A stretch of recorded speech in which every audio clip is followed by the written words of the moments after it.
And one of the things I'm grateful for is Reverend Larry doing the reading today and the message, and for Gary Lynn Floyd and Karen Drucker, as well as our CSL music team, for all the beautiful music.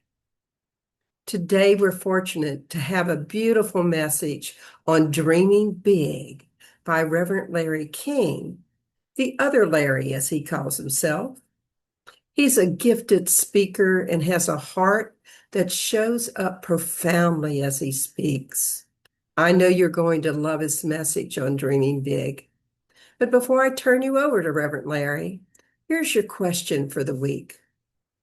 What is the one choice you might make today to remember to use your imagination and your daydreams to dream big and to step out of your comfort zone to increase your capacity to receive more good? Let me repeat that.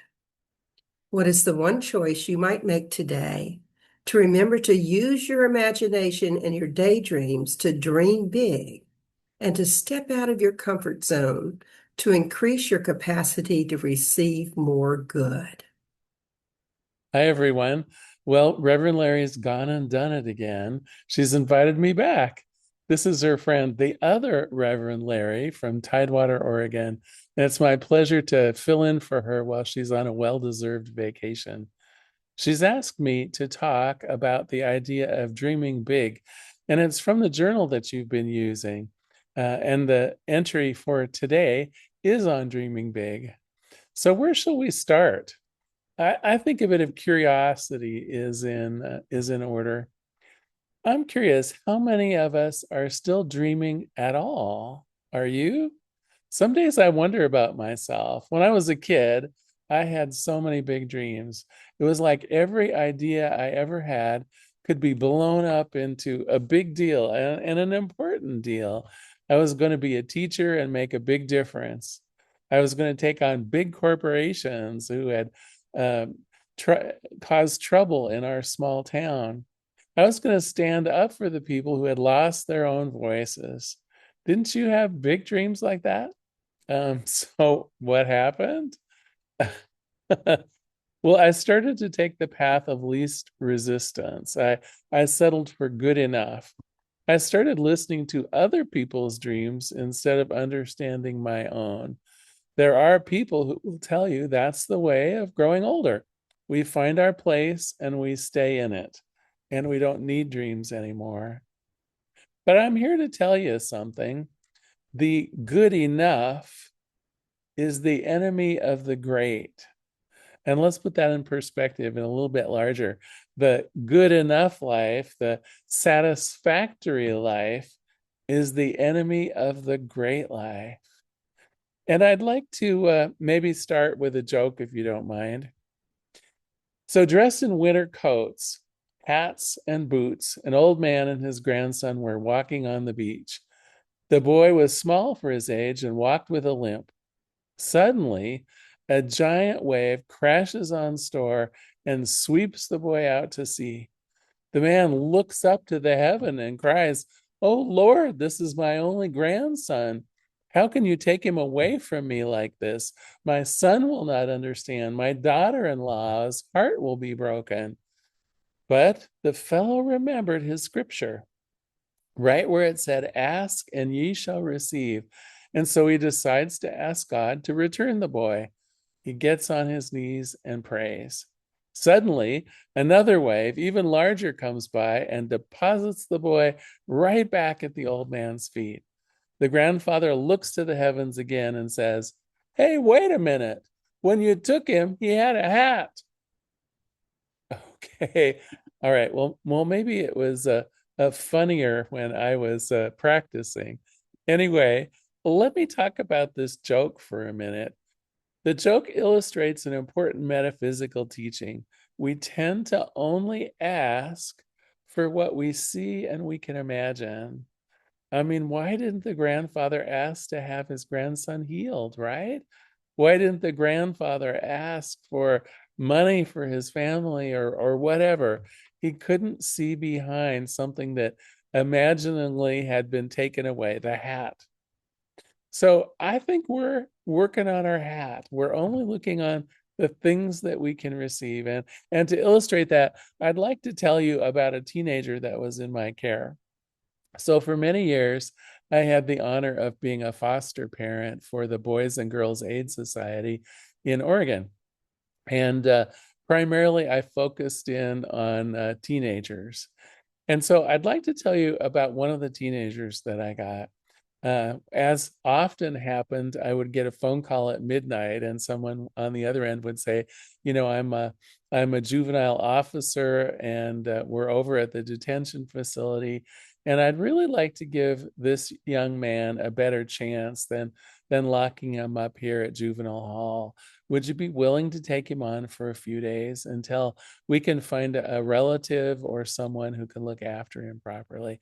And so I said yes. And within about an hour, I had a young man on my porch. And I showed him around the house and made him a snack because he hadn't eaten anything. And I showed him his room. As a foster parent, of course, each kid would have their own room and their access to a bathroom and so on. It was a nice setup, really. And so I left him in the bedroom and I went upstairs to go to bed myself late at night.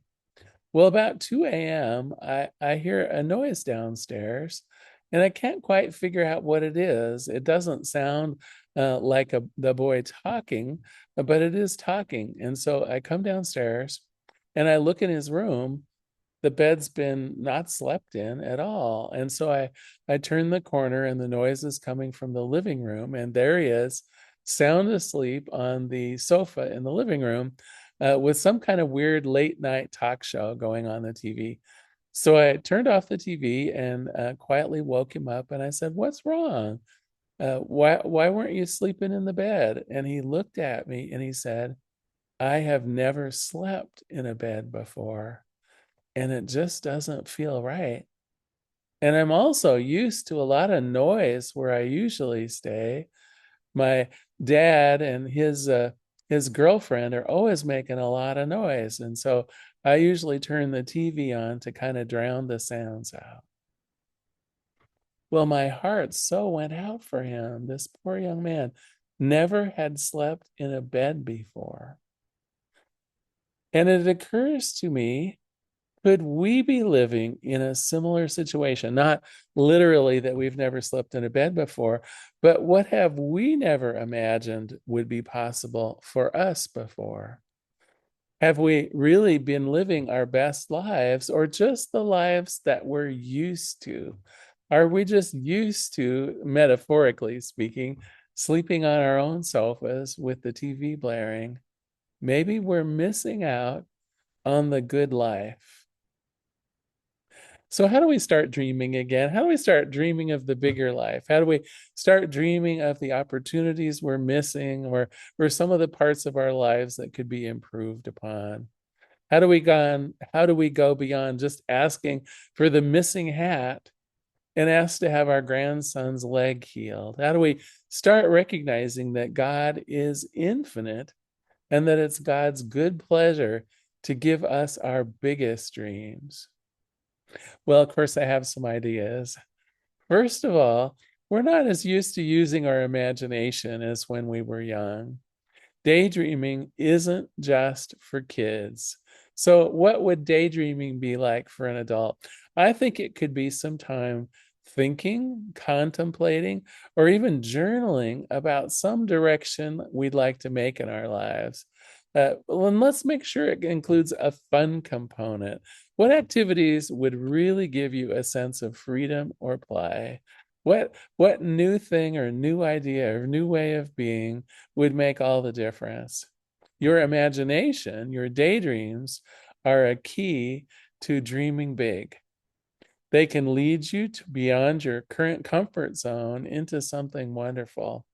But let's think for a minute just about this idea of a comfort zone.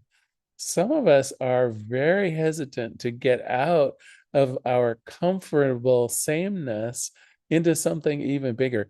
You know, it's a part of what our ego does. Is everyone familiar with how our ego works? Well, it's a part of us into self preservation big time.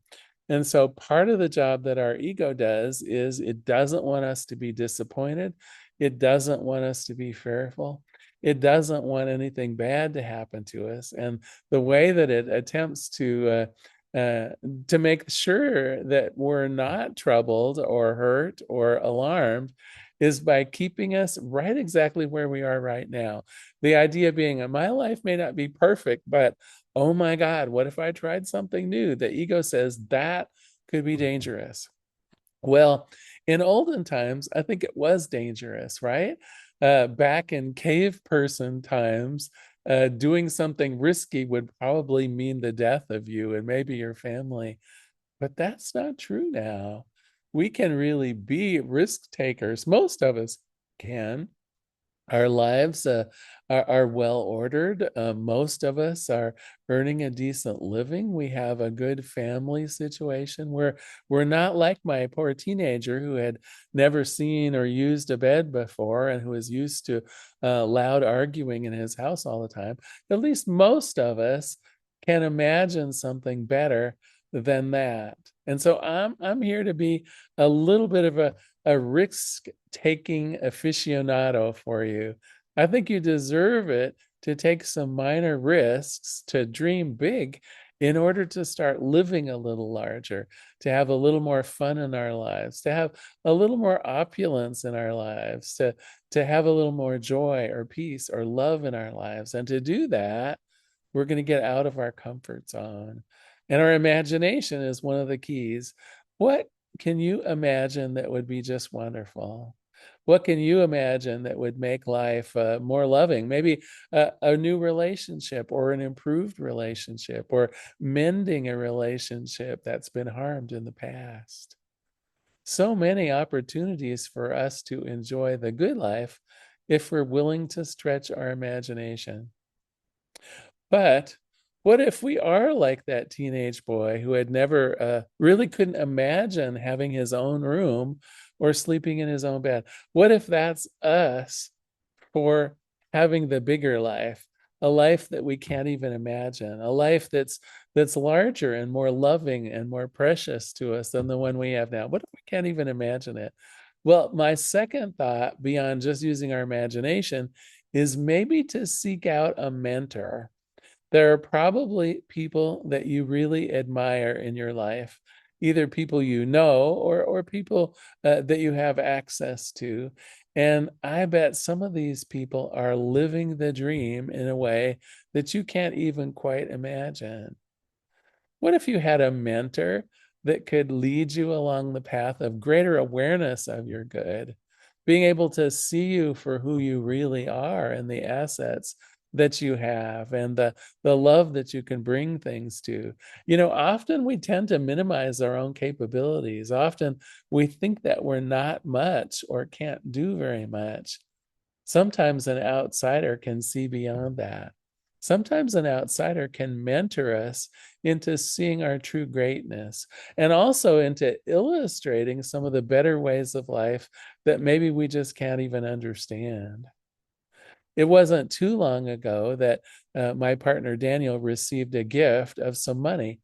And we thought to ourselves, well, wouldn't it be nice to make an investment of some kind so that money could grow and maybe be there for later in life when we wanted to buy something special or we would need it for a rainy day. But we didn't have any experience investing, right? We were like that kid on the couch. I have no idea about investing. And so we sought out a mentor, a financial planner that could help us make a good investment. So that's what I'm recommending for you. Well, and certainly if it's around your finances, I bet a financial advisor could help you.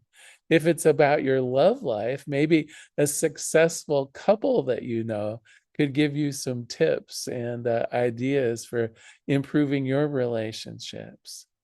If it's job related, if you're not really being used at your current job, if your capabilities are not being used, or if you're not being paid in according to some of the merits that you bring to your job, maybe a mentor could help you work through that. Maybe it's time for some kind of a change. Maybe it's time to get out of our comfort zone in order to find that better life that we so deserve. Well, today we explored a couple ideas. First of all, we recognize that the universe is unlimited, that it's great, God's good pleasure to give us the keys to the kingdom. But it's up to us to know whether we're just asking for a hat, or if we're asking to see some of our big dreams be realized. Another thing that we talked about is how to expand our ability to receive. How can we, have, if our cup is running over, how can we get a bigger cup? And we talked about two ways of doing that. One is about daydreaming and imagining more. And the second thing was getting a mentor who already has more, or can advise us about outcomes that we haven't even imagined. And so I hope we're going to learn to be big. And I would like to assign you a little bit of homework this week. What will you do this week to increase your capacity to receive more good? Or another way of looking at it is, what can you do to begin dreaming big? And I'd like to close today with sort of a prayer, but really more of an affirmation. And this lovely affirmation comes from Ernest Holmes in his book, Living the Science of Mind. And so if you'd like, I'm going to read through this several times. The first time I'll read it through, but after that, maybe you'd like to repeat after me, or even close your eyes just in meditation as I read it again. Good and more good is mine, and ever increasing good is mine. There is no limit to the good which is mine. Everywhere I go, I see this good. I feel it. I experience it. It crowds itself against me. It flows through me.